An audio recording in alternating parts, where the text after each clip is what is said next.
शारदाताई, गोपीनाथराव आणि त्यांची तिन्ही मुले संजय आणि संदीप, धाकटी मुलगी प्राजक्ता यांचं कुटुंब गावात मानाचं मानलं जायचं.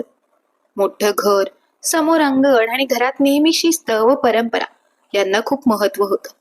शारदाताई घर व्यवस्थित सांभाळणाऱ्या पण थोड्या हट्टी स्वभावाच्या होत्या, तर गोपीनाथराव शांत आणि प्रेमळ स्वभावाचे. त्या दिवशी रात्री सगळे जेवणाच्या टेबलवर बसले होते. गरम भाकरी, वरण भात, भाजी याचा सुवास पसरला होता. सगळं वातावरण अगदी शांत होतं. तेव्हाच शारदाताईंनी विषय काढला. अहो, आज सकाळी शंकररावांचा फोन आला होता. त्यांनी आपल्या दोन्ही मुलांसाठी मुली पाहिल्या आहेत. येत्या रविवारी आपल्याला त्या मुलीच्या घरी जायचं आहे. हे ऐकताच संजयने लगेच मान हलवली. हो आई, जाऊया. पण संदीपच्या चेहऱ्यावरचे रंगच बदलले. तो थोडा गोंधळलेला दिसत होता. आई, मी नाही येणार, तो थोड्या संकोचाने म्हणाला.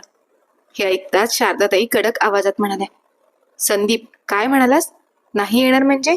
रविवार आहे, ऑफिसची सुट्टी आहे, मग काय काम आहे तुला? संदीप काही बोलायच्या आतच त्या पुढे म्हणाल्या. तू कुठेही जाणार नाहीस. आपण शंकररावांनी सांगितलेल्या मुलीच्या घरी जाणार आहोत. मला कोणतंही कारण नको. शारदाताईंना साथ देत गोपीनाथराव अगदी मृदू आवाजात संदीपला म्हणाले. बाळा, आजकाल मुली मिळणं किती कठीण झालं आहे, माहित आहे का तुला? तुझी आई बरोबर बोलत आहे. मित्राबरोबर कुठे जाण्याचा प्लॅन असेल तर त्यांना आत्ताच सांग की तू येणार नाहीस. संदीप काही बोलण्याचा प्रयत्न करत होता, पण आई वडील दोघेही त्याला बोलू देत नव्हते. त्याच्या मनात खूप काही होतं, पण शब्द बाहेर येत नव्हते. शेवटी दोघांचं बोलणं संपल्यावर तो शांतपणे म्हणाला. आई बाबा, मला तुम्हाला एक गोष्ट सांगायची आहे. शारदाताईंनी चिडून उत्तर दिलं. अजून काय सांगायचं आहे? आम्ही एवढं समजावून सांगितलं तरी? संदीपने धीर एकवटला आणि स्पष्टच म्हणाला. बाबा, मला एक मुलगी आवडते आणि मी तिच्याशीच लग्न करणार आहे. क्षणभर सगळं वातावरण गोठल्यासारखं झालं. शारदाताईंचा चेहरा रागाने लाल झाला. हे काही चालणार नाही. तुला मी निवडलेल्या मुलीशीच लग्न करावं लागेल. दुसऱ्या कोणत्याही मुलीला मी सून म्हणून स्वीकारणार नाही आणि तिला या घरात पाय सुद्धा ठेवू देणार नाही. हे ऐकताच संदीपचा संयम सुटला. ठीक आहे आई, मग मी हे घर सोडून जातो, असं म्हणत तो रागाने उठला. गाडीची चावी घेतली आणि घराबाहेर निघून गेला. त्या क्षणी कुणीही त्याला अडवण्याचा प्रयत्न केला नाही. शारदाताई अजूनही रागात होत्या आणि गोपीनाथरावही शांत बसले होते. ती रात्र तशीच गेली. घरात शांतता होती, पण मनात वादळ होतं. दुसऱ्या दिवशी सकाळी शारदाताई आणि गोपीनाथराव एकत्र बसले होते. दोघांच्याही चेहऱ्यावर काळजी स्पष्ट दिसत होती, कारण मुलगा रात्रभर घराबाहेर होता. तो कुठे गेला असेल, कुणाकडे जाऊन राहिला असेल, या प्रश्नांनी चिंतित झालेले गोपीनाथराव हळू आवाजात म्हणाले. शारदा, विचार करून बघ. तो आपला मुलगा आहे, त्याची आवड आहे. त्याला त्या मुलीशी लग्न करायचं असेल तर करू दे. शारदाताईंनी काहीच उत्तर दिलं नाही. ते पुढे म्हणाले. पण जर तो असाच घर सोडून गेला आणि परस्पर त्या मुलीसोबत लग्न केलं आणि जर ही गोष्ट सगळ्यांना समजली तर लोक काय म्हणतील? आपली इज्जत जाईल. म्हणून मी म्हणतो, त्याला परत बोलावून घेतलं तर सगळं आपल्या हातात राहील. गोपीनाथरावांचं म्हणणं शारदाताईंना पटू लागलं. त्यांचा राग हळूहळू कमी होत होता. आईचं मन शेवटी मुलाकडेच ओढलं गेलं. थोडा वेळ शांत राहून शारदाताई म्हणाल्या. ठीक आहे, तुम्ही संदीपला फोन करा आणि त्याला घरी बोलावून घ्या. गोपीनाथरावांनी लगेच फोन काढला. संदीपचा नंबर डायल केला. काही वेळ रिंग वाजला आणि मग फोन उचलला गेला. हॅलो. संदीपचा आवाज थोडा थकलेला वाटत होता. संदीप, मी बाबा बोलतोय. घरी ये बाळा, आपण बोलूया. तर एका वाक्यात राग नव्हता, आदेश नव्हता, फक्त प्रेम आणि समजूत होती. संदीप काही क्षण शांत राहिला आणि मग म्हणाला. हो बाबा, मी येतो. फोन ठेवला गेला. शारदाताई दाराकडे पाहत होत्या. त्यांच्या डोळ्यात हलकीशी ओल होती. आईचं मन शेवटी वितळलं होतं. काही वेळातच संदीप परत घरी आला. दारात उभा राहिला. शारदाताईंनी त्याच्याकडे पाहिलं आणि काही क्षणांनी त्याला आत येण्याचा इशारा केला. त्या क्षणी घरातला ताण हलका झाला होता. त्या दिवशी सर्वांनी बसून निर्णय घेतला की आपण संदीपचं लग्न त्याला आवडलेल्या मुलीसोबतच करून देऊया. सर्वात आधी रविवारी सकाळी जाऊन आपण संजयसाठी मुलगी बघूया आणि नंतर संध्याकाळी संदीपला आवडलेल्या मुलीकडे जाऊया. ठरल्याप्रमाणे रविवारी सकाळी सर्वजण देशपांडे कुटुंबियाकडे जातात. तिथे नाश्त्याच्या टेबलावर ठेवलेले पदार्थ पाहून शारदाताई खूपच खुश होतात, कारण की देशपांडे एक श्रीमंत कुटुंब होतं. त्यांची मुलगी कीर्ती टापटीप राहणारी आणि सुशिक्षित होती. संजय तर कीर्तीकडे बघून आपल्या पापण्या बंद करायला विसरूनच गेला. थोडा वेळ बोलणं झाल्यावर आपली पसंती कळवून रावांचं कुटुंब घरी आलं. घरी येताना गाडीत सुद्धा देशपांडे कुटुंबांच्या श्रीमंतीबद्दल चर्चा चालू होती. पण संदीप मात्र या चर्चेत सामील झाला नाही. त्याला माहित होतं की आपल्या सासरचे एवढे श्रीमंत नाही आहेत. त्याला आता एकच चिंता सतावत होती की आई संध्याकाळी मिनलच्या घरी गेल्यानंतर तिचं कुटुंब पाहून कशी रिॲक्ट होईल. पण सध्या तरी घरी त्यांनी मिनलच्या कुटुंबाविषयी काहीच सांगितलं नव्हतं. जेव्हा संध्याकाळी सर्वजण मिनलच्या घरी पोहोचले तेव्हा शारदाताई गोपीनाथरावांना म्हणाल्या, अहो, एवढं छोटं घर. गोपीनाथरावांनी मात्र आपली मान हलवली आणि शांत बसले. तेवढ्यात मिनल चहा आणि पोहे घेऊन बाहेर आली. तिच्या हातातील पोहे पाहिल्यावर शारदाताईंच्या चेहऱ्यावर थोडीशी नाराजी संदीपने पाहिली. गोपीनाथराव आणि बाकी कुटुंब मात्र मिनलकडे पाहून खूपच आनंदी झाले. तिने घरातील एक साधी साडी नेसली होती, परंतु तिचं रूप एखाद्या चित्रपटातील अभिनेत्रीला लाजवेल असं होतं. संदीप आणि मिनल एकमेकांच्या प्रेमात होते. त्यांच्यासाठी लग्न हा केवळ दोन जीवांचा नव्हे तर दोन कुटुंबाचा संगम होता. मिनलच्या घरी मुलगी पाहण्याचा कार्यक्रम झाला खरा, पण ती केवळ एक औपचारिकता होती, कारण दोघांनी एकमेकांना आधीच जीवनसाथी म्हणून स्वीकारलं होतं. जाधवांच्या घरचा कार्यक्रम आटपून सर्वजण गाडीत बसले तेव्हा संदीपची आई शारदाताईंच्या चेहऱ्यावर काहीसे नाराजीचे भाव होते. शांतता भंग करत त्या म्हणाल्या, काय तो पाहुणचार आणि काय ती पद्धत. सकाळी देशपांड्यांच्या घरी गेलो होतो तर त्यांनी भरभरून ड्रायफ्रुट्स खायला दिले होते आणि इथे जाधवांच्या घरी त्या पोह्यात शेंगदाणे शोधताना सुद्धा कसरत करावी लागत होती. गाडीतील सर्वजण गप्प होते. कोणालाही शारदाताईंच्या बोलण्यावर प्रतिक्रिया द्यायची नव्हती, कारण सत्य सर्वांना माहित होतं. देशपांड्यांची मुलगी कीर्ती आणि जाधवांची मुलगी मिनल यांच्यात जमीन आसमानचा फरक होता. मिनलचे सौंदर्य एखाद्या अभिनेत्रीलाही लाजवेल असे होते, पण त्याहीपेक्षा तिचे संस्कार उठून दिसत होते. तिने प्रत्येकाला वाकून नमस्कार केला होता, प्रत्येकाशी आदराने संवाद साधला होता. या उलट कीर्तीकडे ना ते रूप होते ना ते संस्कार. तरीही शारदाताई समोर बोलणार कोण या विचारांनी सर्वजण मुकाट्याने ऐकत राहिले. लवकरच दोन्ही मुलांच्या लग्नाची तयारी एकत्र सुरू झाली. साखरपुड्याच्या साडींची खरेदी करायचे ठरले आणि दोन्ही होणाऱ्या सुनांना साड्यांच्या मोठ्या शोरूम मध्ये बोलवण्यात आले. शारदाताईंनी मोठ्या उत्साहाने कीर्तीसाठी एक अतिशय महागडी आणि सुंदर गडद हिरव्या रंगाची साडी निवडली. त्या कौतुकाने म्हणाल्या, बाळा कीर्ती, ही साडी बघ, तुझ्यावर खूप उठून दिसेल. तुला आवडली ना? पण कीर्तीने सर्वांसमोर शारदाताईंनी तिच्यासाठी निवडलेली साडी झिडकारली. कीर्ती पटकन म्हणाली, असली गडद रंगाची साडी मी कधीच नेसणार नाही. तुम्ही बाजूला व्हा, माझ्यासाठी कोणती साडी चांगली दिसेल ते मी स्वतः ठरवेन. शारदाताईंचा हिरमोड झाला, पण कीर्तीने कोणाचीही पर्वा न करता त्यांनी निवडलेल्या साड्यांपेक्षाही कित्येक पटीने महागडी दुसरी साडी स्वतःसाठी घेतली.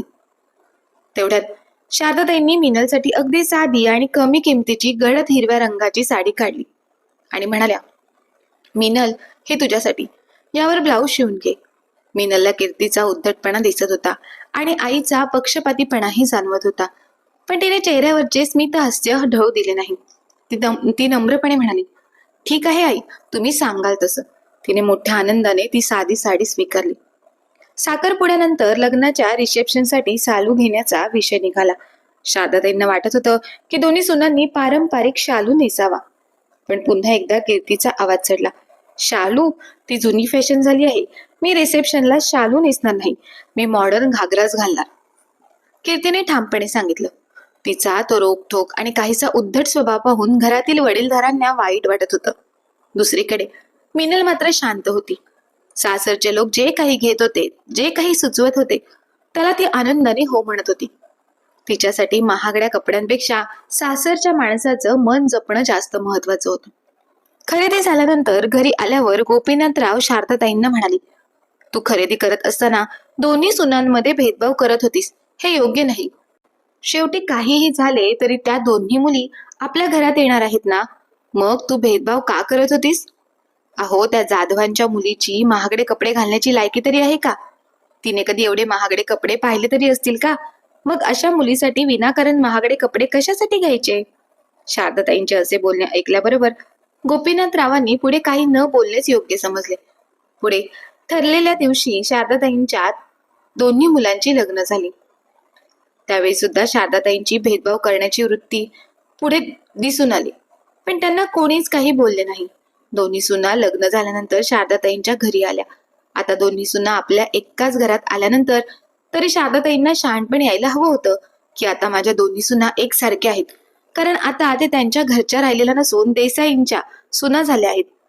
पण नाही, घरातील कामे सांगताना शारदाताई नेहमी मिनलला आवाज देऊन घरातील सर्व कामं तिलाच करायला सांगत होत्या. मोठी सून कीर्ती मात्र कोणतेही काम त्या सांगत नव्हत्या. ही गोष्ट संदीप आणि मिनलला सुद्धा लक्षात येत होती. परंतु आताच लग्न झालं आहे, उगाच घरामध्ये वादविवाद नको म्हणून संदीप आणि मिनल दोघेही या गोष्टीकडे दुर्लक्ष करत होते. मिनल सकाळी उठल्यापासून रात्री झोपेपर्यंत घरातील सर्व कामे करत असायची. एवढं करून सुद्धा चुकून तिच्याकडे एखादे काम राहून गेले किंवा कामाच्या गडबडीत ती विसरून गेली की लगेच शारदाताई तिला आठवण करून देण्याऐवजी टोमणे मारायच्या. एवढंच नाही तर जेव्हा दोन्ही सुनांना माहेरी जाण्याची वेळ यायची त्यावेळी सुद्धा तिथे तुझा भाव असायचा.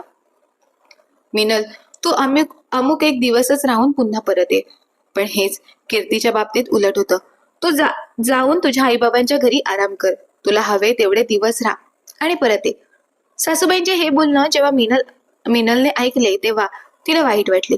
ती विचार करू लागली की मी एवढी कामं करत असताना सुद्धा सासूबाई मला प्रत्येक गोष्टी मध्ये वेगळी वागणूक का देत आहेत. होळीच्या सणाला गेलेली मिनल आपल्या माहेरून लगेच दुसऱ्या दिवशी परत आली. पण तिच्या सोबतच होळीच्या सणाला गेलेली कीर्ती पुढे 4 दिवस झाले तरी सासरी आली नाही.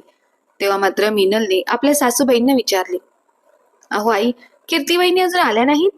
त्यावर शारदाताई रागाने मिनलला म्हणाल्या, तुला काय करायचं आहे, तिला जेव्हा वाटेल तेव्हा ती येईल. त्यावर मिनल म्हणाली, आई, कीर्ती वहिनीच्या राहण्याविषयी मी बोलत नाही, परंतु माझ्या आईची तब्येत बरी नाही, त्यामुळे मला माहेरी जायचं होतं म्हणून मी विचारत होते. अगं, तू आत्ताच होळीच्या सणाला गेली होतीस ना, तरी लगेच तुला पुन्हा माहेरी जायचं आहे? तुझी आई आजारी असली म्हणून काय झाले? तुझ्या माहेरचे लोक आहेत ना, ते घेऊन जातील ना तिला डॉक्टरांकडे. तुलाच कशाला जायला हवं? आई, माझे बाबा आईला डॉक्टरांकडे घेऊन गेले होते. डॉक्टरांनी सांगितलं आहे की तिच्या शरीरातील रक्त कमी झालं आहे, त्यामुळे तिला आरामाची गरज आहे. आई जरा अंथरुणावर पडून राहिली तर बाबांचे आणि माझा छोटा भाऊ सूरजच्या जेवणाचे हाल होतील, म्हणून मी विचार करत होते की 2 दिवस जाऊन राहून यावे. तुझी आई सारखी आजारी पडेल म्हणून तू काय सारखी माहेरी जाणार आहेस का? ते काही नाही, तुझी आई अंथरुणावर पडून आहे ना, मेली तर नाही ना. ती सांगेल तसे तुझे बाबा जेवण बनवतील, त्यासाठी तुला माहेरी जाण्याची काहीच गरज नाही. शारदाताईंच्या अशा बोलण्याने मिनलचं मन दुखावलं. तिच्या डोळ्यात पाणी आलं. तरीही ती काहीही न बोलता पटकन आपल्या खोलीत गेली आणि संदीपला फोन करून सर्व गोष्ट सांगितली. त्यावर संदीप म्हणाला, तू बॅग भरून ठेव, मी घरी आलो की आई बरोबर बोलतो आणि मी माझ्या मित्रांना सांगून कुठे भाड्याने रूम मिळतो का ते बघून येतो. आजच आपण त्या घरातून बाहेर पडू. किती दिवस झाले तू मला काही सांगत नसलीस तरी मला दिसत नाही असं नाही ना? मला सर्व गोष्ट दिसत होत्या. आई तुलाच काम सांगत असते आणि वहिनीला एक काम करू देत नाही. आपल्या नवऱ्याचे असे बोलणे ऐकून मिनल घाबरली. ती म्हणाली, अहो, लगेच असं घर सोडून जाण्याची भाषा करू नका. एकदा तुटलेली नाती पुन्हा जोडता येत नाहीत. संदीप म्हणाला, ठीक आहे, तुला कोणी किती त्रास दिला तरी तू समोरच्या माणसाच्या मनाचाच विचार करणार. असो, मी घरी आल्यावर बोलूया. संध्याकाळी संदीप घरी आल्यावर आपल्या आईबाबांच्या खोलीत गेला आणि शारदाताईंना म्हणाला, आई, तू मिनलला तिच्या माहेरी का जाऊ देत नाहीस? तिची आई आजारी आहे, तिच्या बाबांचे आणि भावाचे जेवणाचे हाल होत आहेत, तिला 2-4 दिवस जाऊ दे. शारदाताई रागातच म्हणाल्या, याचा अर्थ तुझ्या बायकोने तुझ्याकडे चुगली केली का? अरे, मी तिला कधीपासून ओळखत आहे, ती अशीच चुगलीखोर आहे. गरिबीत छोट्या घरात वाढलेल्या मुलींना म्हणा अशी सवयच असते. शारदाताईंनी पुन्हा मिनलच्या गरिबीचा विषय काढल्याबरोबर संदीपला राग आला आणि तो रागातच म्हणाला, आई, घरात काय चालते ते मला सर्व दिसते. मिनल या घरात आल्यापासून तू तिला कामाला जुंपली आहेस. एका सुनेला एक वागणूक आणि दुसरीला दुसरी. तू असा दुजाभाव का करत आहेस? असे असले तरी मिनल एकदा सुद्धा तुझी तक्रार माझ्याकडे मिनलने केली नाही किंवा तू सांगितलेल्या कामाला नकार दिला नाही. पण आज तिची आई आजारी आहे, तिच्या माहेरी तिची गरज आहे, तरी सुद्धा तू तिला तिकडे जाण्यासाठी नकार देतेस. आणि कीर्ती वहिनी होळीच्या सणाला त्यांच्या माहेरी गेल्या आहेत, त्या अजूनही आल्या नाहीत. त्यांना मात्र तू काहीच बोलत नाहीस. तुला जर असेच वागायचं असेल तर तू वागत राहा, परंतु आता मी आणि मिनल या घरात राहणार नाही. एवढं बोलून संदीप आपल्या खोलीत निघून गेला आणि मिनलला पॅकिंग करायला सांगितली. संदीपला आपल्या आईचा स्वभाव चांगल्या प्रकारे माहीत असल्या कारणाने तो ऑफिसमध्ये असतानाच त्याने मित्राला फोन करून एक रूम भाड्याने राहण्यासाठी शोधायला सांगितली होती. त्याच्या मित्राने एक रूम शोधून तिची साफसफाई सुद्धा करून ठेवली होती. त्यामुळे थोडा अंधार पडलेला असताना सुद्धा संदीप मिनलला घेऊन घराबाहेर पडला. संदीप बोलत असताना गोपीनाथराव शारदाताईंना काहीच म्हणाले नाहीत.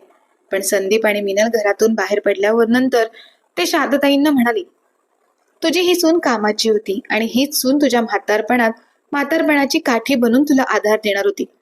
शारदा, तुझ्या म्हातारपणाची काठी तू स्वतःहून दूर केली आहेस. याचे परिणाम तुझ्या सहित मला सुद्धा भोगावे लागतील. अहो, काही काय बोलत आहात? आपली मोठी सून कीर्ती आहे ना? हो, कीर्ती आहे ना, पण ती कोणतं काम करते का? गोपीनाथरावांच्या या प्रश्नावर शारदाताई म्हणाल्या, काम करत नसली म्हणून काय झालं? तिच्या बाबांकडे किती पैसा आहे तुम्हाला माहित आहे ना? 2-4 नोकर घरात ठेवेल, दुसरं काय? हो का? मग तुझ्या मोठ्या सुनेला फोन कर आणि बोलावून घे आणि तिला हे सुद्धा सांग की मिनल आणि संदीप या घरातून कायमचे निघून गेले आहेत. शारदाताईंनी लगेचच आपला फोन काढला आणि मोठ्या सुनेला कीर्तीला फोन लावून म्हणाल्या, कीर्ती बाळा, तू उद्या सकाळी इकडे ये. का? काय झालं आई? काही अडचण आहे का? नाही, काही अडचण नाही, परंतु तुझी छोटी जाऊबाई मिनल तिच्या नवऱ्याला घेऊन कायमची दुसऱ्या ठिकाणी राहायला गेली आई. हे ऐकून कीर्तीला धक्काच बसला. आई, तुम्ही हे काय म्हणत आहात? मिनल आणि भाऊजी घर सोडून निघून गेले? मग आता घरातील सर्व कामं कोण करणार? माझ्याने काही होणार नाही. बरं झालं मी तिकडे येण्या अगोदरच तुम्ही सांगितलं. आता मी तिकडे येणार नाही. संजयला सांगून आम्ही वेगळं घर घेऊन राहू, पण त्या घरात मी येणार नाही. आपली मोठी सून कीर्तीचे असे बोलणे ऐकल्याबरोबर शारदाताईंच्या पायाखालची जमीनच सरकली. त्यांच्या हातातून फोन निसटून खाली पडला. तेव्हा गोपीनाथरावांनी विचारले, काय झाले शारदा? डोक्यावर हात मारत शारदाताई म्हणाल्या, अहो, काय सांगू तुम्हाला, तुम्ही अगदी बरोबर म्हणत होतात. मिनल हे घर सोडून गेली हे ऐकल्याबरोबर कीर्तीने काम करण्याचे बाजूलाच राहिले. ती या घरात सुद्धा यायला तयार नाही. आता आपण दोघं काय करणार? गोपीनाथराव नेहमीप्रमाणेच अगदी शांत स्वरात म्हणाले, काय करणार म्हणजे काय? स्वतःच्याच हाताने स्वतःचे वाटोळ करून घेणं याला म्हणतात. मी तुला किती वेळ सांगत होतो, दोन्ही सुनांमध्ये भेदभाव करू नकोस. त्याचे काय परिणाम झाले पाहतेस ना? शारदाताई रडू लागल्या आणि म्हणाल्या, अहो, मी चुकले, मला मान्य आहे, पण आता मी काय करू? तू काही करू नकोस. हेच आपल्या नशिबाचे भोग आहेत असं समज आणि पुढचं आयुष्य जग.